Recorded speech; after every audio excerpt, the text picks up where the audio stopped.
What's going on, everyone? Today we're going to be talking about my current Zoro deck profile for set 2. I think the biggest challenge going into set 2 is going to be Kinemon and Kid. Just green overall is really good with the new Odin card. It's absolutely insane, but we also get some crazy support ourselves.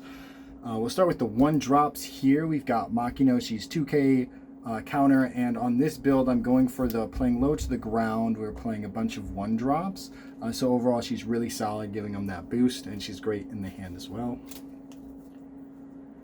For Otama is a staple, has been for a while, really solid, drops him down for the jet pistol. For Nami, your searcher, really good, gets you pretty much anything you could ever want, great going first. Alright, so I'm playing 3 Sunny-kun.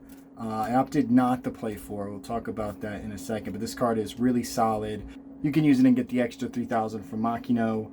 Absolutely crazy. Plus, on top of that, you can use Magura. I'm only playing 2. I've seen builds play more. Overall, same thing on play. Give them 1,000. So this is actually even better, but it's 1k counter because you can play it, and then he's 3k when you're swinging with Zoro, so you can 2-dawn him up and then swing 5 at life. Now this I think is massively underrated. Whitey Bay. This is my probably favorite card. I cut one of the Sunny-kuns for this because you attach 1 Dawn. It's pretty much 3k, 4k with Zoro swinging in, and it can attack actives. Previously I was playing 1 Frankie because it can attack actives, but this one has 1 counter and it's only a 1 cost, so you can search it with the Dawn as well. So really a big fan of this card. It puts in work, puts pressure on their blockers, helps you get rid of things like the turn they play it, and you can play it on turn 1. 2 Nami, this card's just really good. Once you have a tap Dawn, you can attach it to Zoro, so you pretty much get the Dawn for free, especially when you're playing a ton of 1 cost, super easy to meet. Now I play 1 Chopper because I play 3 Bartolomeo. I still wanted like 4 blockers, but I do enjoy the counter, and I think it's even more important going into this next set with Whitebeard. Now onto the 2-drops. We play 3 Dodon. You could play 4. Personally, I'm just playing 3 because I'm just not playing as many ones. But this card's really good. Pretty much fetches you any of them. 3 Bartolomeo. I absolutely love this card. I think it's still underrated. It is a blocker with counter, which is just big.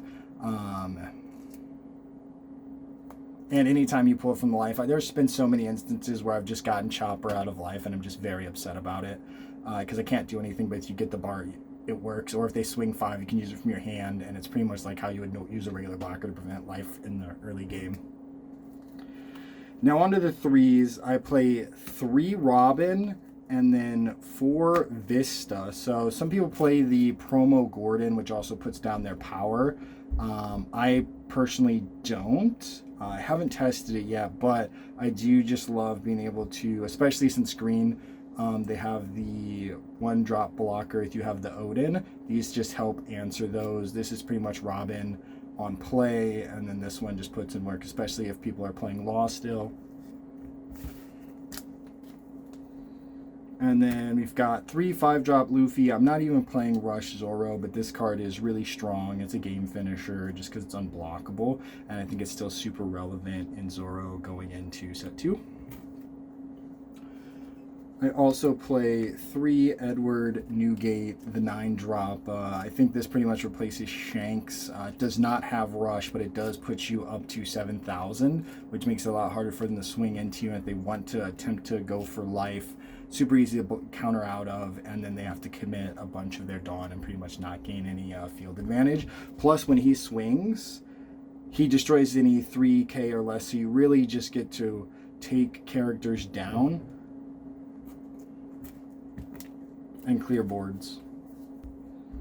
Now for the events, I still play 4 Jet Pistol. This card's still just really good for resolving those issues on the field for a 4 cost on just setting them back, especially when you have just the rush element. So I'm a big fan of this, also just because the 4-drop Yamato is 6k, and that's slightly problematic. 2 Radical Beam. You could totally play Guard Point if you wanted. I'm a big fan of the Radical Beam, though. I typically find myself at 2 or less life, and then it's just big value in the late game. I also play 1 Red Hawk. Big fan of this. I don't think it's as good going into this next format, but the card is still very solid. Helps you get rid of blockers and other cards that they might have just played that turn. Diable Jambe. Makes your guy unblockable.